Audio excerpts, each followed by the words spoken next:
Konene. So the trending news jana ilikuwa ni ODM wamedecide kuwork na Ruto till 2027 and I think one of the things that stood out from his statement ilikuwa the fact that it's Sifuna who ended up reading the statement, and utafind wase wale wamekuwa kiangalia this thing from a very simplistic way wanasema that Sifuna ni sellout.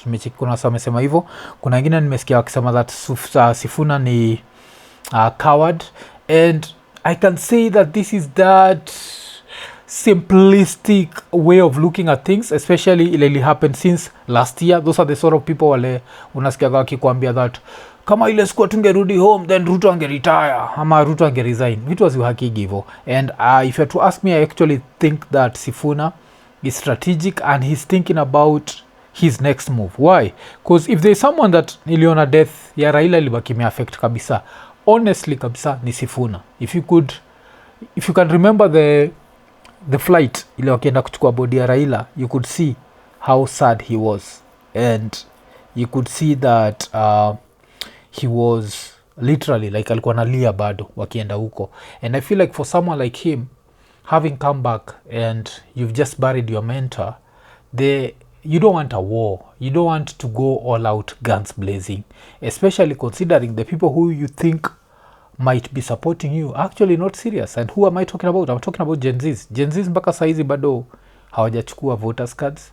So these are the people who are supposed to flip everything. Alafu ukiwaambia hawajachukua voters card, they come up with this bullshit narrative of ni Ruto anasema hatujachukua voters card ndio aweze ku rig election. This is very simple. Kama umechukua voters card, why don't you just post the videos of you at a registration center? Remember, this is the generation that posts everything. So why not post that? The reality is these people are not taking voters cards, but that's a story for another day. Wacha to go back to ODM. Wacha tusikize vile ODM walisema juu story. ODM's new party leader Oburu Oginga chaired his inaugural Central Committee meeting 9 days after being installed as the new party boss by the National Executive Committee. The 6-hour-long meeting, comprising of the party's top brass, culminated with a resolution that was read by the party's Secretary General Edwin Sifuna. That we endorse Honorable Dr. Oburu Oginga as the new acting party leader and urge the party rank and file to accord him all the necessary support and cooperation to enable him guide the party through this difficult time. The highest management organ of the party, announcing that it will stay in President William Ruto's broad-based government until 2027. So, as amesema watastay kwa hii broad-based government until 2027. Of course, in 2027 kutakuwa na the elections. And what do I expect to happen? I expect ODM to still support Ruto. I feel like right now for ODM to get a candidate that would actually compete with Ruto is next to zero. So the politically prudent thing for them will be to support Ruto, and then to hope that the other side of Akina Matiang'i, Kalonzo and Gachagua does not unite. Ama even if it unites, it does not inspire enough people to come out and vote. So that's what they'll be banking on, and this puts a very tricky situation for Mseka Sifuna. Why? Because now he's going to be stuck between I've been fighting Ruto all along, and do I stay here or do I go out there? Do I kiss the ring? Because I think one thing about Ruto, if you kiss the ring, the dude will forgive you even if you've been bashing him every day. So I don't know what's going to happen with Sifuna on that, but check out kile Nelson Havi alikuwa anasema. But yes, wacha tuendelee. We reiterate the commitment of the party to the broad-based government until 2027, a relationship guided by the 10-point agenda entered into for the sake of peace and stability of the country. The opposition party denying claims of rifts within the party's hierarchy over its cooperation with President William Ruto's government. We may not always speak the same language, but we certainly know how to avoid the pitfalls of division that may happen on our path. ODM Central Committee also resolving to, among others, hold memorial service for the late Raila Odinga in Magarini in Kilifi County, Homa Bay and Migori, as well as stage ODM's 20th anniversary celebrations on the 14th, 15th and 16th of November. So, nikishikanisha hizi story mbili, so nikiangalia the Sifuna story, and this is how I look at it, because I see and check what Nelson Harvey was saying, where they're saying that he needs to go for the leadership. But apart from this guy having been his mentor, there's also the other element of you don't want to look like you're celebrating. You don't want to be the guy who comes out like, hey, this guy has died and all I've been waiting for is for him to die and then I take over the party. So I think that's the reason why, if you're to ask me, I feel like Sifuna coming out and reading this statement was actually the right thing to do. This was the time to start a fight. Politically, you have to take a back seat and then take a back seat and see how is this ODM thing still being perceived out here. Is it still popular? Should I still be on this train, or should I jump out come 2027? But of course, if you listen to online, musamaga online uchochaga watu sana, because online nimecheki wasana mwita sell out, wasana mwita coward, wasana wanasema he's always been that guy. But for me, I actually understand why he read the statement. Now, for another thing about being part of a party is you're part of a team, and since you're part of a team, I think this is something that Ruto used to like saying, majority have their way, the minority have their say. So Ruto loved saying that saying, and those days ilikuwa napenda Ruto, haukuwa nakasirika saizi okay, wacha nisianze hizo. But so yeah, that's it. If Sifuna is part of the minority in ODM and the majority want to stay in the broad-based government and the majority want to work with President Ruto, he has to be intelligent enough to know he's part of a party, and before he quits the party to start another party, these things look very easy on paper. Just quit, start. As I keep saying, these people who are telling you to quit and start another party have not even taken voters cards, and when they are told they've not taken voters cards, they come up with bullshit excuses and conspiracies of the president, and you ask them like, where we mwenyewe kama Kenya niambie place yote umeenda. This is a challenge to anyone. We umeenda uko on a line ya wase wamepanga line to get voters cards, you won't find. Why? Because people are not. People are still waiting for last minute, and any delay in taking a voters card is good for the president. But as I keep saying, that's a story for another day. So yes, is Sifuna a sellout? According to me, no, he's not. He's just smart, not even smart as a politician, but a smart human being who knows this is not the right time to show your cards, and also this is the time to read whatever is happening and try and figure out, where do I fall in all this, and do I stand a chance if I go solo? And it's too soon. Like, unless he predicted that Raila was going to die in 2025, and specifically on the 15th of October, this is how many days after Raila's death? This is less than 2 weeks for him to come up with a plan, start a new party. I feel like some of these things zinakuwaga very unrealistic, and it also shows you the amount of immaturity and bullshit that you see online, because I always hear those suggestions of what and what. But still, ikikam to history ya Sifuna, one of the wildest theories that I've heard ni theory fulani nilisikia kutoka kwa Nelson Harvey. So according to Nelson Harvey, Ruto ana plan kuingia ODM, na akiingia ODM, the first person to kick out itakuwa nani? Wacha tusikize. And I foresee a situation whereby William Samoei Ruto will run for president in 2027 on a coalition of ODM and KANU. That is most probable. Because of all the existing political parties, these two seem to be most elaborate in structural formation.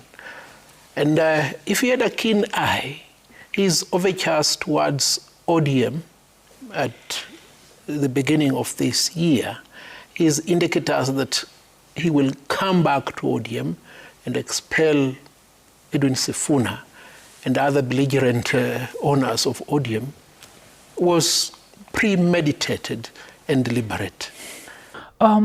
Okay, I understand the theory that if Ruto goes back to ODM, he'll necessarily expel Sifuna, but I also understand that this is the one person that I've seen turn a lot of enemies into friends. So I think the only reason anaweza expel Sifuna ni akiona like Sifuna holds no political weight. Otherwise, if this guy actually believes Sifuna holds political weight, Sifuna itabidi eat his own words. So I would not be this quick to say he's going to expel. I'll be like, okay, atakuja hapo ODM and he's going to see who can we work with and who can't he work with. Because for 2027 he's trying to survive, so he's trying to have as many people on his side as possible. Because mseka Sifuna ni mse aki jump to the other side ya opposition, united opposition, and they decide to give him the ticket to run for Nairobi Senator, the probability of him winning is very high because that's how popular Sifuna is. So I'd say this is a very, I don't know how to put it, but very simplistic way of looking at the whole Sifuna thing. I feel like it's more complex than that, but it's interesting to see that Ruto might actually go back to ODM in quotes. But still talking of that, there's a very interesting video niliona. Ilikuwa ni video buda fulani kwa napatiana things that used to happen around election time, and this is one of those videos that can explain to you why we used to see the Raila numbers but we never saw a Raila presidency. And yeah, wacha tusikize buda. Wakati nilikuwa returning officer upande wa Narok, wakati kura ilikuwa napigwa saa 4 ya usiku, tunatengeneza ballot box saa 3 usiku, watu wakibaki wakafika wakasema muko wangapi? Ama tuko karibu 20. Asema kila mtu na 10. Haya tukaweka haya, tukaambiwa sasa kesho ona na macho, kazi yako ni kuona nani na macho, na uondoke na pesa yako. So nikisikia kitu kama hii because kabla tufike to the end, I'm both sad and because it shows you'll never hear me say that someone should not take the money. Always take the money, but as you take the money, always think of what are you selling. You're selling your future. Just because you've paid me does not mean that I have to do what you asked me to do. Acheki hii story sijuza ona na macho naweza kuruka last minute utadu. Yes, unless it's a scenario ya Didmas Barasa, but how many Didmas Barasa situations can we have? So but wacha tuendelee. Maneno yakageuka. Ufika asubuhi, mtu anakuja tu anaambiwa ingia upige kura. Kumbe kuna mtu wapi kwa ballot box, amekaa wapi akifanya. Ukikuja anakuambia lete ya rais peke yake, endelea na nyingine, anatiki anaweka kwani ni ya mama yako, utakula mawe. Baba hakuwa anatoa nini? Pesa. Sasa bila pesa never. So cheki. So msana anasema vile Raila alikuwa anatoa do. So but basically maybe anasema vile Ruto alikuwa ametoa do, and sasa since ametoa do place kama Narok, zile place kuna semekana ni zinaitwa nini, hizo those close places, they just now fill in Ruto. And two ways to look at that. Was Raila supposed to give out money? No, he was not supposed to give out.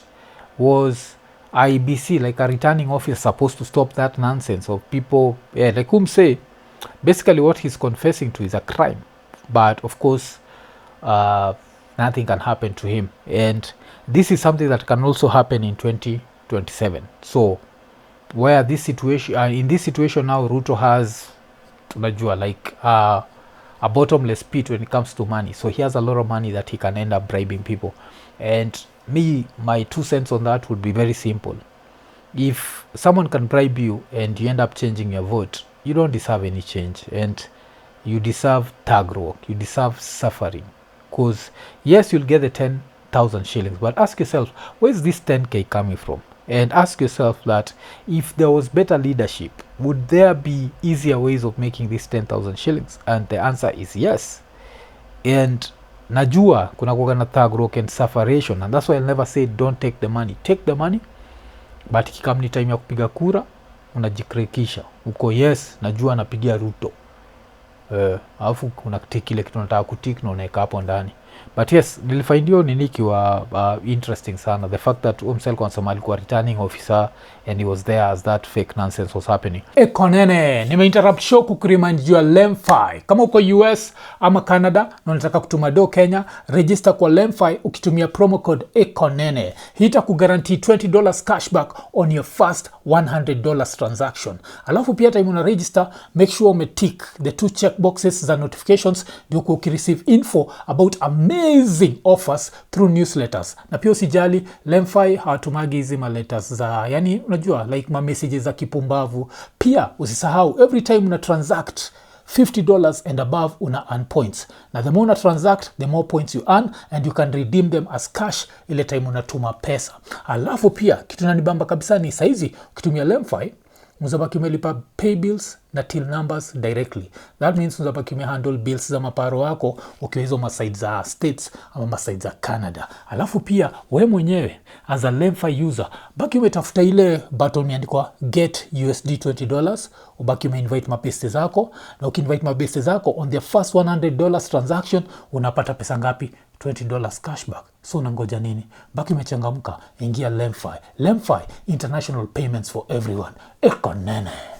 Tukitoka hapo, Nini, Matiang'i alibaki ameishia kwa kuvisit Raila's grave, and this has ended up being very interesting. I expected that place to be very enclosed and to have Nini, but the way they're talking about it, it's like it's open to the public. Because apart from Matiang'i, I think the other person that pia niliona alienda ni Octopizo. I remember seeing Octo akiwa hiyo area. Alafu but yeah, Matiang'i ilikuwa interesting because of course alienda like a few days after, which is always good because there's less commotion around the whole thing. And yeah, I think that this is something that's good to see. Why? Because if you have to ask me, Matiang'i hapa namsikia na bonga juu ya very good things juu ya Raila, but Matiang'i and Uhuru, damn, they brutalized Raila. Like hiyo si mchezo. I think around time ya Uhuru, ile time Uhuru alikosana na Sonko, that's when Sonko came out and said that there was a plan to kill Raila. Unajua, and of course these are things that we've swept under the rug. But if you have to look at footage, especially ile ya baba while you are away, your footage waga like crazy. But wacha tu check hapa. Leaders, friends and family continue to trickle into Raila's Bondo home to pay special tributes to his contribution to the growth of the nation. The latest being the Gusii delegation, led by former Interior Cabinet Secretary Dr. Fred Matiang'i. The delegation was warmly received at the Odinga family's rural home before proceeding to Kang'oka, Jaramogi, where they paid their last respect at the Raila's grave in a solemn tribute to the late statesman. Speaking during the visit, Matiang'i said the group intentionally came days after the funeral to allow for a more intimate moment with the bereaved family, while emphasizing on Raila's enduring bond with the Kisii community. So yeah, that's one thing. Of course, lazima sasa ikikam to the Kisiis, ilikuwaga Raila always used to edge it. It was never like a very big margin, but he always used to edge it. So he was more popular there than any other. Like ata beat Ruto, beat nani tena, beat Ruto, beat Kibaki, beat Uhuru. Yes, so there was that. But because Prime Minister Raila Odinga was focused on Project Kenya, not Project Nyanza or Project Corner of some kind. He was focused on our country as a nation, and we will contribute as nationals of Kenya, and especially nationals of Kenya from this part of our country, to that big vision, to that effort of immortalizing Matiang'i further proposing the establishment of a Raila Odinga Institute or library to immortalize his contributions to Kenya's democratic journey. That would actually be interesting. Hey, Raila Odinga Institute, is it a library? Because I think maybe that would be a library. Because nachekigi states kuna kuagana hizo ma library based on like a president. So if there was a library, of course, based on Raila, it would be very interesting. Because if you had to start from 1982 najua, and start with a 37-year-old and have this 43-year history of ameingia politics, after politics ameenda, and even start earlier than 37, start after kutoka Germany as a lecturer, University of Nairobi, start with that, then start with politics, and also look at how the son of a former vice president decided to go that route. Najua he could have lived the soft life, but decided to go the hard route, and through that hard route, the emotional and physical torture that came with it, and even for him to like come out of jail in 1989 and still be out there protesting for multi-party by 1990 and go back to jail tena, that would be very interesting to capture. And then that would be interesting to capture that through video, maybe audio, unseen audio, which maybe the family might have, unseen videos that the family might have. That would be super interesting. Maybe even if they shot hizo footage zinasema kitu kama ile time ya baba while away, when those cars were being shot like up close kabisa, and that, and I think that would be very interesting to see. But much bigger institution that will capture the reality of his large contribution to our lives. And Mama and Junior say they are thinking about things, and we said, fair enough. When that time comes, as they think through, we will very gladly be part of that journey as members of the family of this region. Because we did not find adequate time to sit and pray and fellowship with the family during the interment of our leader, Raila Odinga. So we thought we would create some time, and we are glad that Mama has found time to give us an opportunity to condole with her now properly. Raila Odinga Jr. thanked the Kisii leaders for their visit, describing it as a powerful gesture of love and unity. Yeah, and here Raila Odinga Jr. even ended up seeing a video, and on the video he was saying the way everyone is welcome to come to the grave, and does not matter what their political side is. And this is a good statement for him to keep repeating, considering what happened last week. Ile Kahiga alisema kitu, alafu akina Wanga wakaitisha press conference, and in that press conference a lot of nonsense was said. Sijui who is not welcome here, who is not welcome. It's nonsense, nacheki. Alafu pia kumekuwa na hiyo rumor that Gachagua atabaki ameishia Bondo, and I think akienda nafaa kuwa welcomed, cause na Raila they were not enemies. Najua just cause Ruto and whatever ni enemies, hiyo haifai kuwa. Of course, did the politics get ugly between them? Yes, the politics used to get ugly between them, but I don't think they were enemies. And so itakuwa interesting kuona like what's going to be happening around this Raila grave, and if there's ever going to be nonsense that happens. By nonsense I mean like msataenda alafu kuwe na any sort of violence. Kwa so far imekuwa very respectful, kila mtu anaenda, it's very respectful. I think Mama Aida is still there, so since she's still there, she receives them. People go to the gravesite and then they leave. And I feel like Gachagua, as a former deputy president, if he wants to go, he has to be accorded that level of respect. Anything else that whatever Kahiga is saying is what Gachagua means, it's nonsense. We've all been in situations whereby our friends say things we don't believe in, our family says inasema things you don't believe in, and you and your family are tight, you and your friends are tight, and people have to understand that. So I don't think, and this is something that of course later nilikuwa na Kasmel hapa we argued about, I don't think what Kahiga said is what Gachagua necessarily believes. Life doesn't work that way. People can have very different thoughts on very many different things, and yes, to me hopefully Gachagua atabaki ameenda hiyo side, abaki amepay respect yake, pia onyesha waseme. And this politics thing, especially sisi as Kenyans, we take it super seriously, and apart from super seriously, we end up hating our neighbors and doing all that nonsense while it's not worth it. But nikimalizia acha nimalizie na story. Kulikuwa na story ya ilikuwa kwa Monday Nation. Yes, ilikuwa ni abductions, UN demands answers. Then ikakuwa ni the Kenya government has snubbed 2 letters from a United Nations official raising concerns about police killings, abductions, enforced disappearances, detention and prosecution of government critics following protests in 2024 and this year. By ignoring communication from Miss Mary Lowell, I guess, the special rapporteur on the situation of human rights defenders, Kenya's case will be referred to the Human Rights Council, an organ of the United Nations General Assembly. Unga of course ndio place Ruto alikuwa ameenda majuzi. Do I think this is going to change anything? No, I don't think. Our Lami, they just talk big, but it means nothing.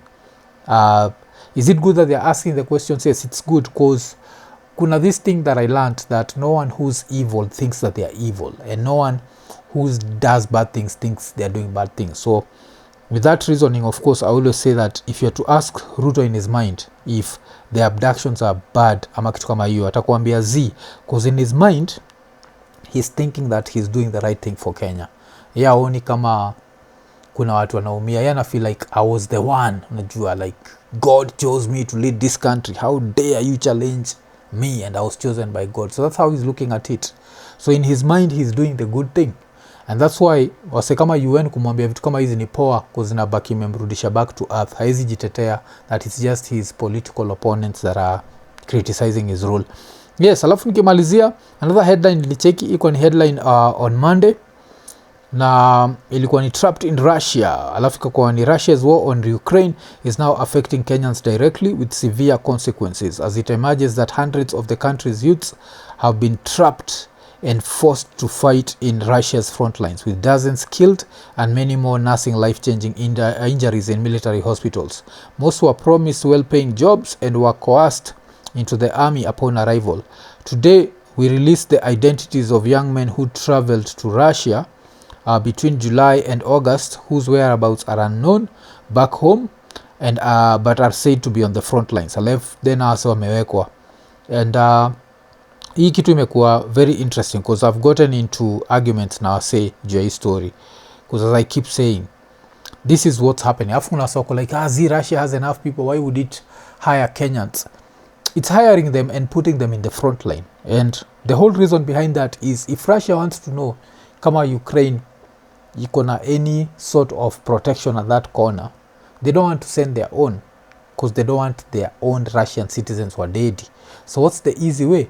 It's send an African and lie to this African that somehow najua atalipwa do mingi. Najua these are the Africans wanadanganywa watalipwa $2,700 per month na Russia. And when I come here and I talk about the average pay in Russia, this is just to remind you that if the average pay in Russia is $1,200 a month, there's no way Russians are going to pay you $2,700. That won't happen. Why? Because they'd rather pay that to their own people. And they're not going to pay that to you. So why? Because they know you're desperate, you're from another country, and if they don't pay you happy, you'll charge them in a Russian court. Russian courts are controlled by Putin.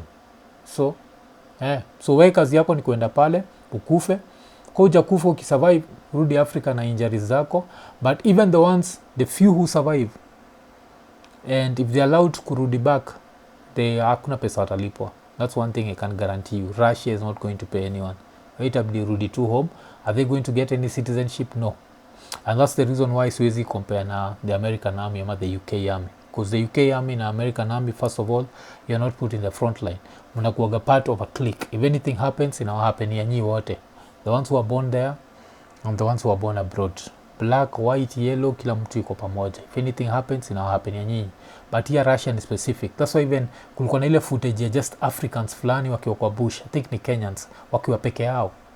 Show me similar footage. They're just Kenyans in the UK army wakiwa peke yao kwa front line, kwa zone fulani, ama Kenyans in the UK army. It doesn't work like that. Inakuwaga ni wote wako pamoja. Ndio kitu ki happen, ina happen pamoja, because you're all part of the same army. History ati nyinyi mko hivi, hiyo ni remind ya back in the days when US ilikuwaga segregated, of course. Hiyo time ilikuwaga na infantry ya black people na infantry ya white. Nacheki. Na hiyo story ilibaki imeisha. But kuna besi yangu fulani upendaga kuagijio story, hiyo ni bamba sana. Kusumsuaga na conspiracy. US wamekaa chini wakafikiria na Brito, how do they make jina Russia dirty, the process wakatafuta actors in Kenya. Kuna sofikiria level ingine mpaka unashindwa like, damn, this is all it takes to just not accept the easy answer in front of your eyes. But it is what it is. Good morning, Ikonene.